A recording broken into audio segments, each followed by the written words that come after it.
Allá en lo alto, coronando la herbosa cima de un montículo escarpado, de falda cubierta por los árboles nudosos de la selva primordial, se levanta la vieja mansión de mis antepasados. Durante siglos, sus almenas han contemplado ceñudas hacia el salvaje y accidentado terreno circundante, sirviendo de hogar y fortaleza para la casa altanera cuyo honrado linaje es más viejo aún que los muros cubiertos de musgo del castillo. Sus antiguos torreones, castigados durante generaciones por las tormentas, demolidos por el lento pero implacable paso del tiempo, formaban en la época feudal una de las más temidas y formidables fortalezas de toda Francia. Desde las aspilleras de sus parapetos y desde sus escarpadas almenas, muchos varones, condes y aún reyes han sido desafiados, sin que nunca resonara en sus espaciosos salones el paso del invasor. Pero todo ha cambiado desde aquellos gloriosos años. Una pobreza rellena la indigencia, unida a la altanería que impide aliviarla mediante el ejercicio del comercio, ha negado a los vástagos del linaje la oportunidad de mantener sus posesiones en su primitivo esplendor. Y las derruidas piedras de los muros, la maleza que invade los patios, el foso seco y polvoriento, así como las baldosas sueltas, los tablazones comidos de gusanos y los deslucidos tapices del interior, todo narra un melancólico cuento de perdidas grandezas. Con el paso de las edades, primero una, luego otra, las 4 torres fueron derrumbándose, hasta que tan solo una sirvió de cobijo a los tristemente menguados descendientes de los otrora poderosos señores del lugar. Fue en una de las vastas y lóbregas estancias de esa torre que aún seguía en pie, donde yo, Antoine, el último de los desdichados y maldecidos condes, vine al mundo hace 19 años. Entre esos muros y entre las oscuras y sombrías frondas, los salvajes barrancos y las grutas de la ladera, pasaron los primeros años de mi atormentada vida. Nunca conocí a mis progenitores. Mi padre murió a la edad de 32, un mes después de mi nacimiento, alcanzado por una piedra de uno de los abandonados parapetos del castillo.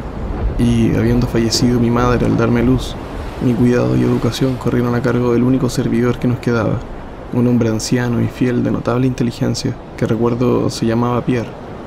Yo no era más que un chiquillo, y la carencia de compañía que eso acarreaba se veía aumentada por el extraño cuidado que mi añoso guardián se tomaba de aquellos cuyas moradas se desperdigaban por los llanos circundantes de la base de la colina. Por entonces, Pierre me había dicho que tal restricción era debida a que mi nacimiento noble me colocaba por encima del trato con aquellos plebeyos compañeros. Ahora sé que su verdadera intención era ahorrarme los vagos rumores que corrían acerca de la espantosa maldición que afligía mi linaje, cosas que se contaban en la noche y eran magnificadas por los sencillos aldeanos según hablaban en voz baja al resplandor del hogar en sus chozas. Aislado de esa manera, librado de mis propios recursos, ocupaba mis horas de infancia en hojear los viejos tomos que llenaban la biblioteca del castillo, colmada de sombras, y en vagar sin ton ni son por el perpetuo crepúsculo del espectral bosque que cubría la falda de la colina. Fue quizás merced a tales contornos que mi mente adquiriera pronto tintes de melancolía. Esos estudios y temas que tocaban lo oscuro y lo oculto de la naturaleza eran lo que más llamaba mi atención. Poco fue lo que me permitieron saber de mi propia ascendencia, y lo poco que supe me sumía en hondas depresiones.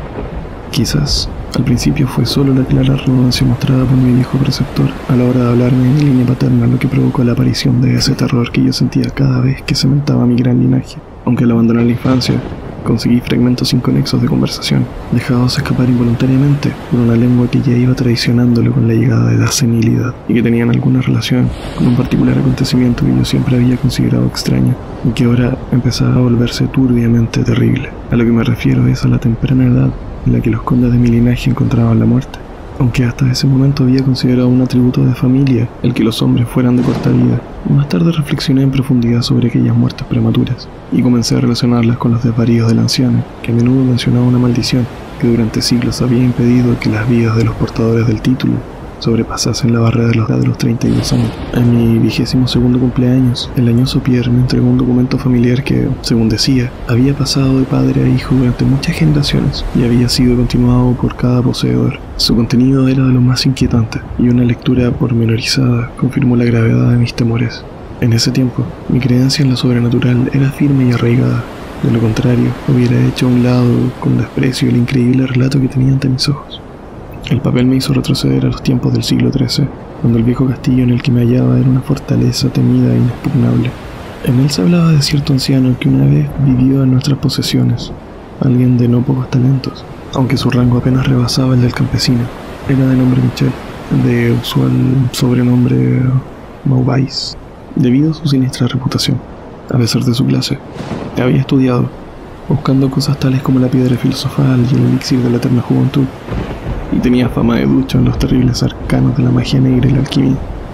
Michel Maubais tenía un hijo llamado Charles, un mozo tan avesado como él mismo en las artes ocultas, habiendo sido por ello apodado Le Sorcier, el brujo. Ambos, evitados por las gentes de bien, eran sospechosos de las prácticas más odiosas. El viejo Michel era acusado de haber quemado viva a su esposa, a modo de sacrificio al diablo, y en lo tocante a las incontables desapariciones de hijos pequeños de campesinos, se tendía a señalar su puerta. Pero a través de las oscuras naturalezas de padre e hijo, brillaba un rayo de humanidad y redención. El malvado viejo quería a su retoño con fiera intensidad, mientras que el mozo sentía por su padre una devoción más que filial. Una noche el castillo de la colina se encontró sumido en la más tremenda de las confusiones por la desaparición del joven Godfrey, hijo del conde Henry. Un grupo de búsqueda, encabezado por el frenético padre, invadió la choza de los brujos, hallando al viejo Michel Maubais mientras trasteaba en un inmenso caldero que bullía violentamente. Sin más demora, llevado de furia y desesperación desbocadas, el conde puso sus manos sobre el anciano mago y, al aflojar su abrazo mortal, la víctima ya había expirado. Entretanto, los alegres criados proclamaban el descubrimiento del joven Godfrey en una estancia lejana y abandonada del edificio, anunciándolo muy tarde, ya que el pobre Michel había sido muerto en vano. Al dejar el conde y sus amigos la mísera cabaña del alquimista, la figura de Charles Le Sorcier hizo acto de presencia bajo los árboles. La charla excitada de los domésticos más próximos le reveló lo sucedido, aunque pareció indiferente en un principio el destino de su padre. Luego, yendo lentamente al encuentro del conde, pronunció con voz apagada pero terrible la maldición que, en adelante, afligiría a la casa. Nunca sea que un noble de tu estirpe homicida viva para alcanzar mayor edad que la que ahora posees, proclamó cuando repentinamente, saltando hacia atrás al negro bosque, sacó de su túnica una redoma de líquido incoloro, el que arrojó al rostro del asesino de su padre, desapareciendo al amparo de la negra cortina de la noche. El conde murió sin decir palabra y fue sepultado al día siguiente, con apenas 32 años. Nunca descubrieron rastro del asesino, aunque implacables bandas de campesinos batieron las frondas cercanas y las praderas que rodeaban la colina.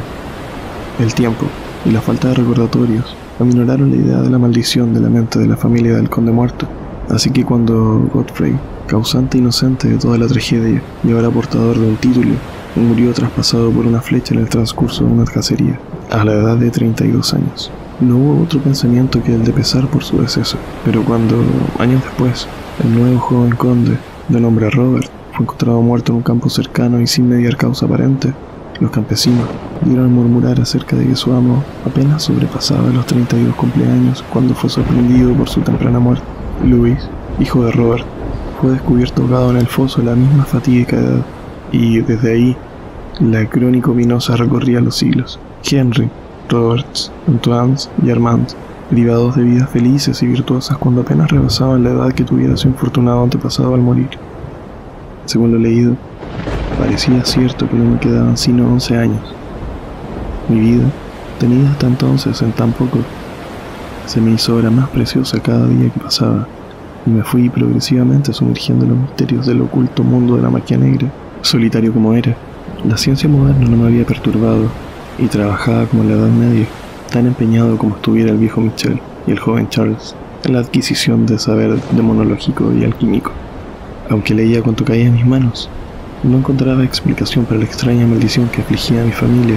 En los pocos momentos de pensamiento racional, podía llegar tan lejos como para buscar alguna explicación natural, atribuyendo las tempranas muertes de mis antepasados al siniestro Charles Le Sorcier y sus herederos, pero descubriendo tras minuciosas investigaciones que no había descendientes conocidos del alquimista, me volví nuevamente a los estudios ocultos, y de nuevo me esforcé en encontrar un hechizo capaz de liberar a mi estirpe de esa terrible carga.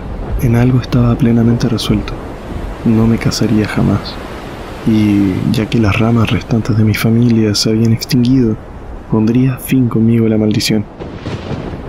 Cuando yo frisaba los 30, el viejo Pierre fue reclamado por el otro mundo. Lo enterré sin ayuda bajo las piedras del patio por el que tanto gustaba deambular en vida. Así quedé para meditar en soledad, siendo el único ser humano de la gran fortaleza, y en el total aislamiento, Mi mente fue dejando de rebelarse contra la maldición que se avecinaba para casi llegar a acariciar ese destino con el que se habían encontrado tantos de mis antepasados. Pasaba mucho tiempo explorando las torres y los salones ruinosos y abandonados del viejo castillo, que el temor juvenil me había llevado a rehuir y que, al decir el viejo Pierre, no habían sido hallados por el ser humano durante casi 4 siglos. Muchos de los objetos hallados resultaban extraños y espantosos. Mis ojos descubrieron muebles cubiertos por polvo de siglos, desmoronándose en la pudridez de largas exposiciones a la humedad. Telarañas en una profusión nunca antes vista brotaban por doquier, e inmensos murciélagos agitaban sus alas huesudas e inmensas por todos lados en las, por otra parte, vacías tinieblas. Guardaba el cálculo más cuidadoso de mi edad exacta, aún de los días y horas, ya que cada oscilación del péndulo del gran reloj de la biblioteca desgranaba una pizca más mi condenada existencia. Al final estuve cerca del momento tanto tiempo contemplado con aprensión, dado que la mayoría de mis antepasados fueron abatidos poco después de llegar a la exacta edad que tenía el conde Henry al morir.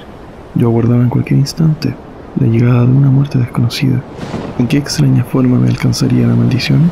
Eso no sabía decirlo, pero estaba decidido que, al menos, no me encontrara atemorizado o pasivo. Con renovado vigor, me apliqué al examen del viejo castillo y cuanto contenía.